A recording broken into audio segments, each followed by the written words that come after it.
Hello bachcho, let's read the question. The question says a string is stretched between fixed point separated by 75 centimeter. It is observed to have resonant frequencies of 420 Hz and 315 Hz. There are no other resonant frequencies between these two. The lowest resonant frequency for this string is option A 155 Hz, option B 205 Hz, option C 10.5 Hz and option D 105 Hz. सो इस question की हम बात करें तो सबसे पहले हम देखेंगे की कॉन्सेप्ट क्या है। तो जो की कॉन्सेप्ट की अगर हम बात करें तो जो कोई भी फ्रीक्वेंसी होती है जो कि वाइब्रेशन हो रहा है किसी भी हार्मोनिक मोशन में या जो है फ्रीक्वेंसीज की बात करें तो आपको मिलेगी v इक्वल्स टू या sorry nu equals to frequency मिलती है nu equals to NV upon 2L के रिगार्डिंग जो है वो फ्रीक्वेंसी हमें मिलती है। तो यहाँ पे कह रहा है कि दो फ्रीक्वेंसीज हैं, यानी कि अगर हम पहली फ्रीक्वेंसी जो है क्वेश्चन के रिगार्डिंग अगर हम पहली फ्रीक्वेंसी जो है उसको हम मान लेते हैं न्यू वन, तो वो हो जाएगी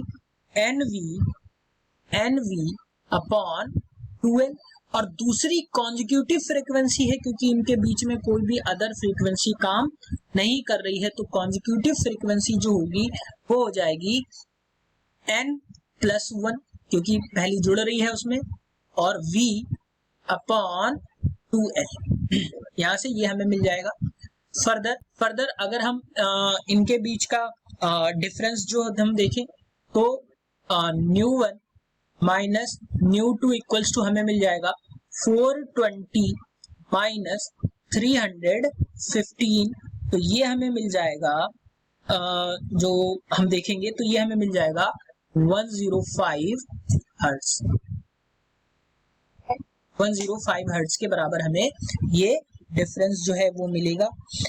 अब अगर हम इन वैल्यूज की को पुट करें तो हमें मिल जाएगा NV upon 2L minus N+1 V upon 2L और ये मिल रहा है हमें 105 हर्ट्ज के बराबर।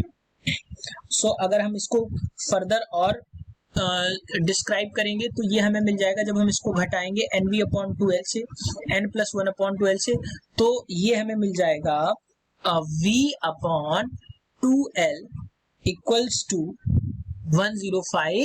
105 हर्ट्ज।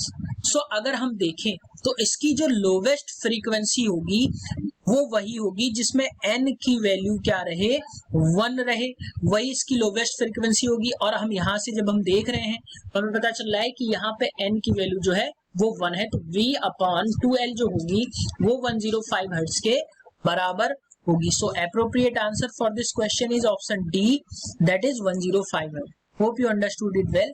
Best of luck.